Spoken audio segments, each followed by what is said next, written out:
Татарстан Республикасында татар телен үстерү һәм популярлаштыру программалары эшли. Аның үрнәкләрен көллият, мәктәп, балалар бакчалары, төрле мәдәният учакларында күрәбез.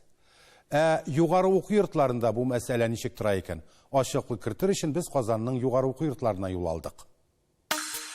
Казан дәүләт энергетика университеты Идел буе төбәгендә энергетика өлкәсендә белем бирүче бердән-бер профильле югары уку йорты.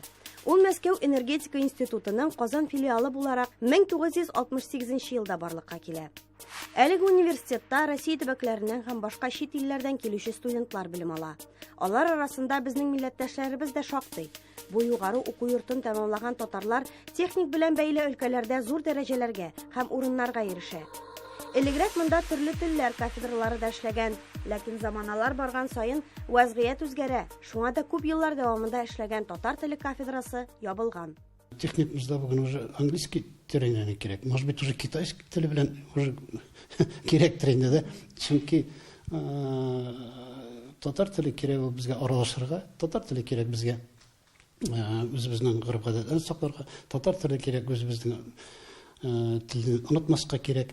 Но техник әйтемнәр, техник приемнар ул уже английский күбрәк, даже русчада күбрәк английский телдә уже башланды. Моның белән әлбәттә килешми булмый, ләкин республикабызда Конституция тарафыннан икенче дәүләт теле булып саналган татар теленә барыбер игътибар бирелергә тиеш.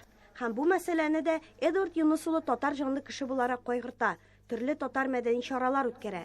Ул чаралардан менә яз гүзәл дигән бездә бик зур мероприятие үтә. Ул инде 15 ел үтә, без аны ел саен үткәрәбез Межвузовский арада. Татарча татар кызлары үзләрен күрсәтәләр һәм менә шул гореф-гадәтләрне, татар гореф-гадәтләрен ничек булганын, ничек аларны сакларга кирәклеген. Шулай ук традиция буларак әлеге уку йортында ел саен театр көне дә була икән. Казанның Кәрим Тинчурин исемендәге театры үзенең спектаклен күрсәтеп китә. Яшьләребезне театр сәнгате аша телебезгә, мәдәниятебезгә якынайта. Менә шушы яшьләребезне тартып, алар аннар үзләренең семьяларын булдыралар, үзләренең балаларын безнең татар телендә барган спектакльләребез белән балаларын өйрәтәчәкләр татар теленә һәм үз балаларын да киләчәкләр. Булай гына өйрәтеп татар теле башка киреп бетә алмый ул. Аны менә шу җыр белән, бию белән, спектакльдә булган монологлар белән һәм артистларның уйнавы белән бергә ул уен формасында башка тизрәк сеңә.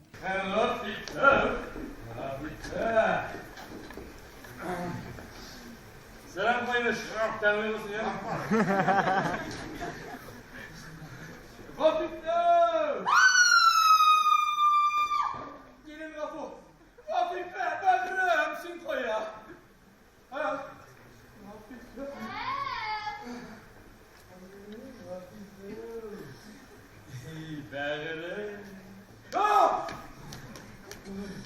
Мені әлегенә бик кызык спектакль карадык.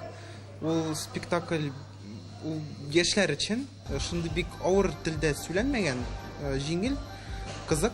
Мондай тормышта татар телен кулланасыңмы, еш кулланасыңмы, сөйләшәсеңме?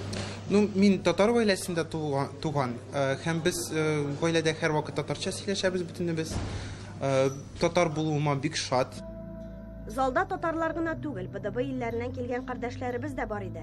Алар да спектакльне аңлап карап утырганнардыр. Татар телен популярлаштыруның бер усулы да шул үзәк Азиядан килгән халыклар белән аралашу мөмкинлеге.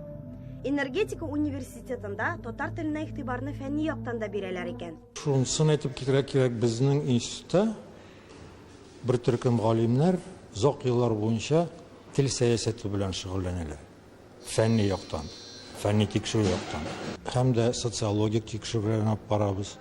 Һәм дә башка телләр белән чагыштырып, һәм башка төбәкләрдә татарларның хәлләрен тикшереп, күп кенә мәкаләләр язып чыккан идек шушы берничә ел дәврендә.